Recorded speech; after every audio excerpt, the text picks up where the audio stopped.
Everyone, Assalamu alaikum. I hope that you all would be fine and doing absolutely great. My name is Sadaf Javed. In this video, we are going to discuss about oxidation reduction. पहले हम लोग oxidation reduction discuss कर लेंगे और in the coming videos हम लोग discuss करेंगे about the redox titrations. So let's get into this video. Oxidation reduction. हम लोग देख लेते हैं बहुत सिंपल टर्म्स में, बहुत जनरल टर्म्स में कि what is oxidation and what is reduction. अगर मैं बहुत सिंपल टर्म्स में और बहुत जनरल टर्म्स में आपसे बात करूं तो oxidation is basically the loss of electrons and और the gain of oxygen. That means अगर इलेक्ट्रॉन्स लूज हो रहे हैं तो दैट मीन्स वहाँ पर ऑक्सीडेशन हो रही है, या अगर ऑक्सीजन गेन हो रही है तो दैट मीन्स उस केस में भी वहाँ पर ऑक्सीडेशन हो रही है। इसी तरह से अगर मैं रिडक्शन के बारे में बात करूं तो reduction is the gain of electrons. That means अगर कहीं पर भी गेन ऑफ इलेक्ट्रॉन्स हो रहा है, इलेक्ट्रॉन्स लिए जा रहे हैं, उस केस में हमारे पास रिडक्शन हो रही है।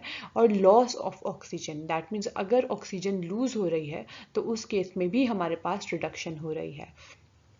तो पहली स्लाइड से एक चीज़ हम लोग क्लियर कर लेते हैं, और वो चीज़ ये है कि ऑक्सीडेशन और रिडक्शन जो है ये एक दूसरे के बिल्कुल ऑपोजिट फिनोमेना है। ये दोनों जो है एक दूसरे के बिल्कुल ऑपोजिटली फंक्शन करते हैं। अब अक्सर हमारे पास ऐसे होता है कि हमें ये तो पता होता है कि what is oxidation and what is reduction, लेकिन अक्सर हमें मिक्स हो जाती हैं ये चीज़ें। तो उसको रिमाइंड करने के लिए हम लोगों ने एक बहुत सिंपल सा सेंटेंस जनरेट किया हुआ है जो कि है लियो द लाइन गोज गर। गर is basically a canopy type of thing, एक राउंड काइंड ऑफ टेंट होता है। तो the sentence is Leo the line goes gur. Here Leo stands for losing electrons in oxidation. That means oxidation के case में आप electrons को lose कर रहे हो. It stands for Leo. And gur, G-E-R, gur stands for gaining electrons in reduction. So अगर आपको ये sentence आता है तो आप एक चीज़ को बहुत easily distinguish कर सकते हो कि oxidation में loss of electron है या gain of electron है, और reduction में आपके पास loss of electron है या gain of electron है। ऑक्सीडेशन ऑफ फूड, बेसिकली हमारे पास बहुत एक कॉमन एग्जांपल है कि हमारा डेली लाइफ में फूड जो है वो भी ऑक्सीडाइज हो जाता है। Fruits and vegetables oxidised when left in open air, मतलब जब हम ओपन एयर में रखें तो वो ऑक्सीडाइज हो जाता है। फॉर एग्जांपल यहाँ पर जो आपको इमेज में एक एग्जांपल नज़र आ रही है वो आपको बनाना की एग्जांपल नज़र आ रही है। Like for example first image में आपके पास बहुत फ्रेश बनाना है और सेकेंड इमेज में वो ऑक्सीडाइज या रॉटन फॉर्म में है। तो बेसिकली कैसे बनाना ऑक्सीडाइज होता है? बनाना ऑक्सीडाइज होने का एक बहुत ही सिंपल मेथड है, बहुत ही सिंपल फिनोमेना है, और वो ये है कि basically the banana contains polyphenol oxidase. अब बनाना के अंदर हमारे पास पॉलीफिनोल ऑक्सीडेज होता है। इसके अलावा हमारे पास और भी केमिकल्स होते हैं जिनके अंदर आयरन प्रेजेंट होता है। तो जब वो डायरेक्टली एयर के साथ कांटेक्ट में आता है तो क्या होता है, जब भी हम लोगों ने बनाना खोला, लेट्स सपोज हमने उसको ओपन किया, तो वो डायरेक्टली एयर के साथ कांटेक्ट में आ गया। जब वो डायरेक्टली एयर के साथ कांटेक्ट में आता है तो जो अंदर हमारे केमिकल्स प्रेजेंट हैं जो कि पॉलीफिनोल ऑक्सीडेज है या आयरन कंटेनिंग केमिकल्स हैं, वो रिएक्ट कर जाते हैं एयर के साथ। एज अ रिजल्ट हमारे पास जो फ्रूट है वो ब्राउन कलर का हो जाता है। This process is known as oxidation. अब इसका सोल्यूशन क्या है? इसका सोल्यूशन ये है कि हम लोग उसको प्लास्टिक रैप में सील करें ताकि एक्सटर्नल जो एयर है उसके जो या एक्सटर्नल जो ऑक्सीजन है उसके साथ कांटेक्ट ना डेवलप हो। या अगर हम इसका कोई मोर रेडिकल मेथड देखें तो हम we can add lemon juice to the fruit. अब oxidation of people, like this is very interesting thing to know कि पीपल हाउ लोगों की कैसे ऑक्सीडेशन हो सकती है। Oxidation of nutrients causes increased activity of cells leading to ageing skin. हमारे पास जो न्यूट्रिएंट्स हैं बॉडी में, अगर उनमें ऑक्सीडेशन स्टार्ट हो जाए तो बेसिकली क्या होता है, ऑक्सीडेशन स्टार्ट होने की वजह से जो सेल्स की एक्टिविटी है वो इंक्रीज कर जाती है। सेल्स की एक्टिविटी इंक्रीज करने का मतलब ये है कि सेल ने जिस तरह का काम आपको साल या 2 साल बाद देना था वही काम सेल आपको अब देना शुरू हो गया। दैट मीन्स सेल की एक्टिविटी जो है वो इंक्रीज हो गई है, जिसकी वजह से एजिंग स्किन हो जाती है। पहले ही सिम्टम्स ऑफ एजिंग जो है वो नजर आने शुरू हो जाते हैं। Now, next up, we are moving towards the main topic, that is redox reaction. Now, what is redox reaction? अब redox reaction को अगर आप देखें तो RED stands for reduction and OX stands for oxidation. That means redox reaction में आपके पास basically reduction और oxidation को आप मिला लें तो आपके पास redox reaction बन जाता है. So redox is equals to reduction plus oxidation. Redox reaction में दोनों ऑक्सीडेशन और रिडक्शन जो है साइमल्टेनियसली एट अ टाइम हमारे पास रिएक्शन में हो रहे होते हैं. दैट मीन्स कि अगर एक टाइम पर एक स्पीशी जो है वो ऑक्सीडाइज हो रही है तो उसी टाइम पर जो दूसरी स्पीशी है वो रिड्यूस हो रही होती है. तो अब हम लोग इसकी प्रेफरेंस से देख लेते हैं कि ऑक्सीडेशन और रिडक्शन में और क्या हमारे पास एनहांस्ड व्यूज़ हैं और हम क्या उसमें आगे बिल्डअप कर सकते हैं चीज़ों को एज मतलब in the view point of redox reaction. अब आपको यहाँ पर एक टेबल नज़र आ रहा है जिसमें आप लोगों को बहुत क्लियरली डिस्टिंग्विश कर दिया गया है ऑक्सीडेशन और रिडक्शन के बारे में. हम लोगों ने पहले भी बात कर ली कि oxidation means gain in oxygen, तो ऑब्वियसली रिडक्शन उसका ऑपोजिट होगा, that means loss of oxygen. फिर हमारे पास ऑक्सीडेशन में आ जाता है लॉस ऑफ हाइड्रोजन. जहाँ पर गेन ऑफ ऑक्सीजन होगा वहाँ पर लॉस ऑफ हाइड्रोजन होगा, तो एज अ रिजल्ट रिडक्शन में हमारे पास ऑपोजिट हो जाएगा, that means gain in hydrogen. फिर हमारे पास ऑक्सीडेशन में लास्ट थिंग आ जाती है कि लॉस ऑफ इलेक्ट्रॉन्स, तो रिडक्शन में फिर उसका ऑपोजिट हो जाएगा, that means gain in electrons. तो अगर हम इसको सिंप्लीफाई करें तो ऑक्सीडेशन में हमारे पास तीन चीज़ें आ जाती हैं, gain in oxygen, loss of hydrogen and loss of electrons. इसी तरह से रिडक्शन में भी हमारे पास तीन चीज़ें आ जाती हैं, loss of oxygen, gain in hydrogen and gain in electron.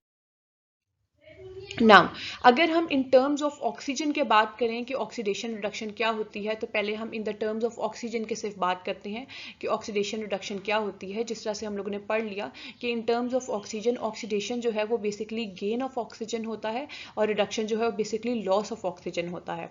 So in terms of oxygen, oxidation हमारे पास gain of oxygen in a species आ गया. इसकी यहाँ पर आपके सामने सिंपल सी एग्जाम्पल लिखी है कि for example magnesium is oxidise to magnesium oxide. यहाँ पर आप लोगों को एक सिंपल सी एग्जांपल नजर आ रही है. आप लोगों को यहाँ पर नजर आ रहा है कि मैग्नीशियम जो है वो बेसिकली ऑक्सीडाइज हो रहा है मैग्नीशियम ऑक्साइड में. दैट मीन्स मैग्नीशियम के साथ ऑक्सीजन जो है वो आकर अटैच हो गई, तो आपके पास ये रिएक्शन कौन सा हो गया, ऑक्सीडेशन रिएक्शन हो गया. इसी तरह से आगे आपके पास आ जाता है रिडक्शन. रिडक्शन में जिस तरह से हम लोगों ने पढ़ा है loss of oxygen in a species, that means हमारी जो ऑलरेडी एग्जिस्टिंग स्पीशी है उसमें से अगर ऑक्सीजन निकल जाए तो हमारे पास रिडक्शन हो जाती है. इसकी एग्जांपल जहां पर आप लोगों को बहुत क्लियर है, for example H2O is reduce to H2. H2O that means water में से जब ऑक्सीजन निकाल दी जाए तो पीछे हमारे पास H2 बच जाता है, दैट मीन्स इस केस में हमारे पास रिडक्शन हो जाती है. नोट, इट्स द गेन और loss of O, not O2-. हम यहाँ पे ऑक्सीजन की बात कर रहे हैं, हम O-2 की बात नहीं कर रहे, हम उसकी किसी और रेडिकल की बात नहीं कर रहे, हम उसको किसी और ऑक्सीडेशन स्टेट में बात नहीं कर रहे, हम सिंपल ऑक्सीजन की यहाँ पर बात कर रहे हैं. अब अगर हम इन टर्म्स ऑफ हाइड्रोजन के बात करें तो इन टर्म्स ऑफ हाइड्रोजन में हमारे पास ऑक्सीडेशन ऑब्वियसली है loss of hydrogen in a species. That means oxidation के केस में हमारे पास हाइड्रोजन जो है वो एक स्पीशी के अंदर हमारे पास नहीं रहेगी, लूज हो जाएगी. यहाँ पर अब उसकी एग्जांपल आप लोगों के सामने लिखी हुई है, for example H2O is oxidise to O2.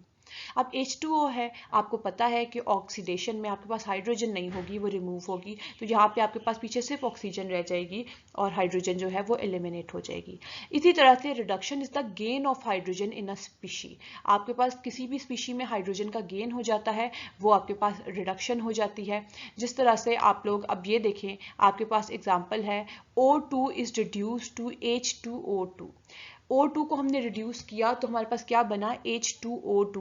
That means हमने हाइड्रोजन यहाँ पर ऐड कर दी तो हमारे पास क्या हो गया, रिडक्शन हो गई. तो नोट, इट्स द गेन और loss of hydrogen, not the proton. यहाँ पर गेन या लॉस ऑफ हाइड्रोजन हो रहा है, प्रोटॉन की हम लोग बात नहीं कर रहे, हम उसके किसी और फॉर्म की बात नहीं कर रहे, हम सिंपल हाइड्रोजन की बात कर रहे हैं. Okay, so next up we have in terms of electrons. हमने तीन चीज़ों की बात की थी, एक हमने ऑक्सीजन की लेवल पे बात की थी, एक हम लोगों ने हाइड्रोजन के लेवल पे बात की थी, एक हमने इलेक्ट्रॉन्स के लेवल पे बात की थी। तो हम दो चीज़ों को बहुत क्लियरली एलेबोरेट कर चुके हैं। अब हम बात करेंगे बेसिकली इलेक्ट्रॉन्स के लेवल पे। सो इन टर्म्स ऑफ इलेक्ट्रॉन्स हम लोगों को पता है कि oxidation is the loss of electrons and reduction is the gain of electrons. So oxidation is the loss of electrons in a species. That means जब भी किसी भी स्पीशी में इलेक्ट्रॉन्स निकल जाएं तो आपके पास ऑक्सीडेशन हो जाती है। यहाँ पर अब आप लोगों को एग्जांपल नजर आ रही है जो मैंने एक तरह से बॉक्स में हाईलाइट भी की है, कि जब हमने मैग्नीशियम को ऑक्सीडाइज किया मैग्नीशियम ऑक्साइड में, तो जब पहले हमारे पास मैग्नीशियम जो है उसके पास 12 इलेक्ट्रॉन्स थे। जब हमने उसको ऑक्सीडाइज किया तो उसके पास 10 इलेक्ट्रॉन्स रह गए। दैट मीन्स मैग्नीशियम के ऊपर +2 का चार्ज डेवलप हो गया। ये बात मैंने पहले भी बहुत दफ़ा बताई है कि इसको लर्न करने के लिए हमारे पास एक सिंपल रूल है कि देने वाला हाथ लेने वाले हाथ से बेहतर होता है, कि जो दे रहा है वो पॉजिटिव हो जाता है और जो ले रहा है वो नेगेटिव हो जाता है। तो इस केस में मैग्नीशियम ने दिया है तो मैग्नीशियम ने 2 इलेक्ट्रॉन्स दिए हैं, तो मैग्नीशियम के ऊपर +2 का चार्ज आ गया है। That means loss of electron हुआ है, तो हमारे पास क्या हो गई है, ऑक्सीडेशन हो गई है। अब हम चलते हैं रिडक्शन की तरफ। Reduction is the gain of electrons in the species. That means जब भी किसी एक स्पीशी ने इलेक्ट्रॉन गेन कर लिए हैं तो उस केस में हमारे पास क्या हो जाएगा, उस केस में हमारे पास रिडक्शन हो जाएगा। यहाँ आपको एग्जांपल नजर आ रही है कि O2 को हमने रिड्यूस किया है H2O2 में, ठीक है। दैट मीन्स यहाँ पर हमारे पास गेन ऑफ इलेक्ट्रॉन आए हैं। पहले ऑक्सीजन के पास 8 इलेक्ट्रॉन्स थे, जब वो रिडक्शन हुई है ऑक्सीजन की तो उसके पास टोटल 9 इलेक्ट्रॉन्स आ गए हैं। है हम ऑक्सीडाइजिंग और रिड्यूसिंग एजेंट्स के बारे में बात करते हैं कि ऑक्सीडाइजिंग और रिड्यूसिंग एजेंट्स क्या होते हैं। An oxidising agent is a chemical species that causes the other reactant in a redox reaction to be oxidise and it is always reduced in the process. यानी ऑक्सीडाइजिंग एजेंट क्या चीज़ है, let suppose आपके पास एक reaction है जिसमें आपके पास 2 reactants हैं, ठीक है, या एक रिएक्टेंट है और एक प्रोडक्ट है। हम सिंपल बात करते हैं कि एक रिएक्टेंट है और एक प्रोडक्ट है। तो हमारे पास यहाँ पर ऑक्सीडाइजिंग एजेंट बेसिकली वो स्पीशी है कि जो आपके दूसरे रिएक्टेंट को या आपकी प्रोडक्ट को ऑक्सीडाइज कर ले, एज अ रिजल्ट वो खुद जो है वो रिड्यूस हो जाए। इसी तरह से जब हम रिड्यूसिंग एजेंट के बारे में बात करते हैं तो a reducing agent is a chemical species that causes the other reactant in a redox reaction to be reduced and it is always oxidised in the process. That means ये भी reducing agent आपके पास वो chemical species है जो other reactant को तो reduce कर देगी लेकिन इटसेल्फ वो क्या हो जाएगी। यहाँ पे अगर हम सिंपल बात कर लें, in the term of electrons बात कर लें, तो basically the substance that donates electron in a redox reaction is the reducing agent and the substance that takes electrons in a redox reaction is the oxidising.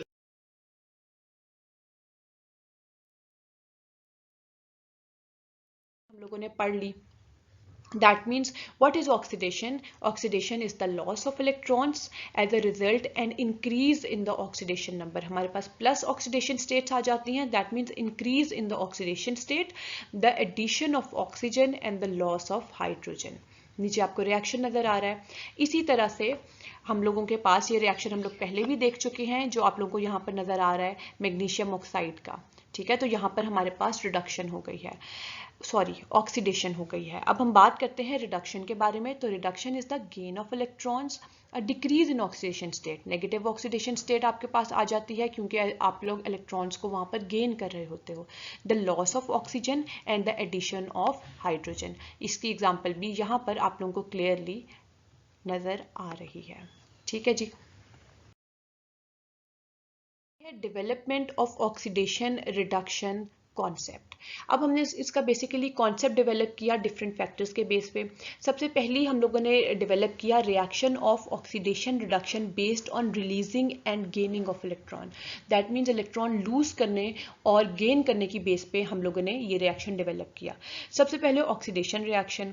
Oxidation reaction के बारे में हम लोगों को पता है कि oxidation reaction is a reaction of gaining of oxygen by a substance. That means यहाँ पर ऑक्सीजन गेन होगी। तो यहाँ पर अगर आप लोग पहली अपनी एग्जांपल देखें तो आपके पास CH4 है, इसका रिएक्शन हम करवा रहे हैं ऑक्सीजन के साथ, तो आपके पास CO2 बन गया है, दैट मीन्स ऑक्सीडेशन हो गई है। इसी तरह से दूसरी एग्जांपल है आपके पास P4 वाली, यहाँ पर भी आप ऑक्सीजन के साथ रिएक्शन करा रहे हैं, और अगर आप अपनी प्रोडक्ट देखें तो आपके पास P2O5, दैट मीन्स एक ऑक्सीडाइज्ड प्रोडक्ट बन गई है। फिर हम चलते हैं रिडक्शन रिएक्शंस की तरफ। Reduction reaction is the reaction of releasing of oxygen from an oxide compound. यहाँ पे ऑब्वियसली हम लोगों को पता है रिडक्शन में लॉस ऑफ ऑक्सीजन होता है, तो यहाँ पे ऑक्सीजन निकलेगी किसी भी ऑक्साइड कंपाउंड में से। अब आप यहाँ देखो आपके पास लिखा हुआ है Fe2O3, दैट मीन्स यहाँ से ऑक्सीजन निकलनी चाहिए, तो आपके पास प्रोडक्ट में क्या बन गया है Fe, और वो ऑक्सीजन जाके कार्बन मोनोऑक्साइड के साथ मिलके उसने कार्बन डाइऑक्साइड बना लिया। इसी तरह से दूसरी एग्जांपल है CuO। कॉपर ऑक्साइड आपके पास जब मिला है हाइड्रोजन के साथ, तो यहाँ से ऑक्सीजन निकल गई है और उसने हाइड्रोजन के साथ मिलके वाटर बना लिया है। हमारे पास आ जाता है oxidation reduction reaction in the terms of electron transfer. पहले हमने बात की इन टर्म्स ऑफ ऑक्सीजन के, अब हम बात करेंगे इन terms of electron transfer. So oxidation reaction is the reaction of electron releasing from a substance, that means oxidation is basically the loss of electrons. और मैं आपको पहले भी बता चुकी हूँ ये बात कि जब लॉस ऑफ इलेक्ट्रॉन होगा तो as a result positive charge develop होगा। आप ये पहली एग्जाम्पल देख लें सोडियम वाली, यहाँ पर आपके पास लॉस ऑफ इलेक्ट्रॉन हो रहा है, सोडियम में से एक इलेक्ट्रॉन निकल रहा है, तो एज अ रिजल्ट सोडियम के ऊपर प्लस ऑक्सीडेशन स्टेट आ गई है, दैट मीन्स उसने इलेक्ट्रॉन लूज किया है, तो आपके पास ऑक्सीडेशन हो गई है। इसी तरह से अगर आप मैग्नीशियम को देखें तो मैग्नीशियम ने भी 2 इलेक्ट्रॉन्स लूज किए हैं, तो उसके ऊपर +2 की ऑक्सीडेशन स्टेट आ गई है, दैट मीन्स यहाँ पर ऑक्सीडेशन हुई है। इसी तरह से अगर आप कॉपर की एग्जांपल देखें तो कॉपर ने भी 2 इलेक्ट्रॉन्स लूज किए हैं, एज अ रिजल्ट कॉपर के ऊपर भी +2 की ऑक्सीडेशन स्टेट आ गई है। फिर हम देख लेते हैं रिडक्शन रिएक्शन को। तो रिडक्शन में हम लोगों को पता है कि reduction reaction is the reaction of electron gaining by a substance. इसमें इलेक्ट्रॉन गेन किया जाता है। जैसा यहाँ पर देखें Cl2 ने 2 इलेक्ट्रॉन्स गेन किए, as a result 2Cl negative बन गया। ठीक है, दैट मीन्स आपको मैंने पहले बताया है जो चीज़ गेन करेगी उसके ऊपर नेगेटिव चार्ज डेवलप होगा, यहाँ पर आपके पास रिडक्शन हो गई। इसी तरह से जब सल्फर ने 2 इलेक्ट्रॉन्स गेन किए तो S2 माइनस बन गया है। ठीक है, दैट मीन्स रिडक्शन हो गई, यहाँ पर गेन कर। उसके बाद हम लोग बात करते हैं ऑक्सीडाइजिंग एजेंट की, हम लोग उसको ऑक्सीडेंट भी कहते हैं।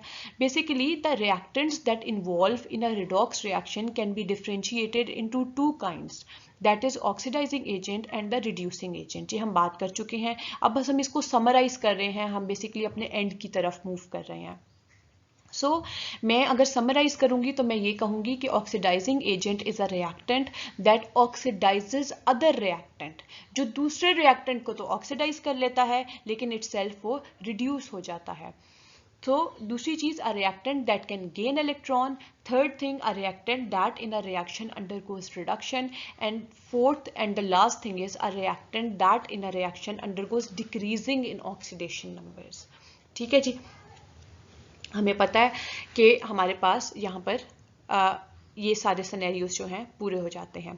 सो इसकी एग्जांपल में हमारे पास आ जाता है हेलोजेंस और ऑक्सीजन। अब हम इसकी डिटेल में, अब यहाँ पे अगर आप लोग देखें तो आप लोगों को नजर आ रहा है ये आपके पास क्लोरीन है, क्लोरीन ने 2 इलेक्ट्रॉन्स गेन किए, एज अ रिजल्ट आपके पास Cl नेगेटिव बन गया। अब अगर आप यहाँ पर देखें तो क्लोरीन जो है उसकी यहाँ पर ऑक्सीडेशन नंबर जो है वो 0 है। ठीक है, लेकिन प्रोडक्ट में जब वो गया है तो उसका ऑक्सीडेशन नंबर -1 हो गया है, दैट मीन्स 2 क्लोरीन है तो वो -2 हो जाएगा ऑब्वियसली। तो यहाँ पर हमारे पास बेसिकली क्या हुआ है कि oxidation number of chlorine decreases 0 to -1, that means यहाँ पर हमारे पास रिडक्शन हो रही है। तो यहाँ पर मैं ये कहूँगी कि बेसिकली जो मेरी क्लोरीन है वो मेरे पास ऑक्सीडाइजिंग एजेंट है, और क्लोरीन बेसिकली क्या कर रही है, because in that reaction chlorine undergoes reduction और decreasing in oxidation number from 0 to -1। So chlorine मेरा क्या है, ऑक्सीडाइजिंग एजेंट है। क्लोरीन क्या कर रही है कि Cl नेगेटिव जो है वहां पर रिडक्शन कॉज कर रही है, और इटसेल्फ वो क्या कर रही है, वो रिड्यूस हो रही है। This is basically known as oxidising agent. उसके बाद हम चलते हैं रिड्यूसिंग एजेंट की तरफ। तो reducing agent is a substance that reduces other substance, दूसरे सब्सटेंस को रिड्यूस कर देता है, खुद ऑक्सीडाइज हो जाता है। A substance that can lose electron, a substance that in the reaction undergoes oxidation, जो खुद ऑक्सीडाइज हो जाता है। A substance that undergoes increases in oxidation, for example हमारे पास यहाँ पर है हाइड्रोजन की आयन हैलाइड्स आ गए और मेटल्स। भी एक एग्जांपल देख लेते हैं। यहाँ पे अब आप लोग देख रहे हैं कि आपके पास H2 है, ठीक है, तो ये कन्वर्ट हो गया 2H पॉजिटिव में with the loss of 2 electrons. अगर मैं अपना पहला केस देखूं तो यहाँ पर मेरे पास हाइड्रोजन का ऑक्सीडेशन नंबर जो है वो 0 है, लेकिन प्रोडक्ट में जाके उसका ऑक्सीडेशन नंबर जो है वो +1 हो गया, दैट मीन्स इंक्रीज हो गया। सो हमारे पास रिड्यूसिंग एजेंट के केस में oxidation number of hydrogen increases from 0 to 1। ठीक है, हमारे पास ऑक्सीडेशन कैसे हो रही है, यहाँ पर ऑक्सीडेशन हमारे पास यहाँ पर ऐसे हो रही है कि यहाँ पर हमारे पास ये जो हाइड्रोजन है it is basically acting as a reducing agent. ठीक है, रिडक्टेंट के तौर पे ये एक्ट कर रहा है, ये as a reducing agent act कर रहा है। ये रिड्यूसिंग एजेंट एक्ट कर रहा है तो ये क्या करेगा बेसिकली कि in this reaction hydrogen undergoes oxidation ताकि वो दूसरे को रिड्यूस करे। इसने क्या किया है, इस हाइड्रोजन ने इसको, हमारे पास रिडक्शन के केस में इस हाइड्रोजन ने इसको रिड्यूस किया है और इटसेल्फ वो क्या हो गया है, ऑक्सीडाइज हो गया है, तो उसका जो ऑक्सीडेशन नंबर है वो 0 से +1 में चेंज हो गया है। तो अब हम देख लेते हैं हमारे पास कुछ रिएजेंट्स जो हम यूज कर सकते हैं रिडॉक्स टाइट्रेशन में। रिडॉक्स टाइट्रेशन जो है ये हम बहुत डिटेल में इंशाल्लाह पढ़ेंगे नेक्स्ट वीडियो में, लेकिन हम लोग जरा रिएजेंट्स को एक दफा देख लेते हैं। हमारे पास कुछ ऑक्सीडाइजिंग एजेंट्स जो हैं उसमें हमारे पास आ जाता है पोटेशियम परमैंगनेट, सेरिक सल्फेट या ceric ammonium sulphate, potassium dichromate, iodine which stands for I2, potassium iodate and potassium bromate. Make sure कि आप लोगों ने ये सारे फॉर्मूलाज जो हैं इनके जो भी स्ट्रक्चरल फॉर्मूलाज हैं वो आप लोगों को आने चाहिए। एजेंट्स कौन कौन से यूज होते हैं रिडॉक्स टाइट्रेशन में, अमोनियम आयरन सल्फेट, हेक्साहाइड्रेट जिसको हम लोग मोहर सॉल्ट भी कहते हैं, आयरन इथाइलिन डाइअमाइन सल्फेट जिसको हम अस्पर सॉल्ट्स भी कहते हैं, sodium thiosulphate pentahydrate, arsenic trioxide, sodium oxalate and oxalic acid dihydrate. Basically ये मेरे पास वो ऑक्सीडाइजिंग या रिड्यूसिंग एजेंट्स हैं जो कि मैं यूज करती हूँ इन माई रिडॉक्स टाइट्रेशन। रिडॉक्स टाइट्रेशन क्या होती हैं, किस तरीके से होती हैं, वो इंशाल्लाह मैं सारा बहुत डिटेल में आपको नेक्स्ट वीडियो में डिस्कस कर। तो अब हम लोग देख लेते हैं कि why redox reactions are important. तो basically redox reactions are important in electrical production, batteries, fuel cells, जितनी भी हमारी इलेक्ट्रिकल प्रोडक्शंस हैं उसमें रिडॉक्स रिएक्शंस बहुत ज़्यादा यूजफुल होते हैं। It is used in purifying metals and it is used in producing various gases and specially it is also used in electroplating of metals. आप लोगों ने ये पढ़ा होगा बहुत डिटेल में इलेक्ट्रोकेमिकल सेल्स वाला सारा सिस्टम, मैं इंशाल्लाह वीडियो भी बना दूंगी उस पर। Protecting metals from corrosion, balancing complex chemical equations and it is also used in sensors and machines, for example pH meters. इसके अलावा भी इसके बहुत से और यूजेस हैं। So this is it for this video. We'll see you all in some other video with some other content.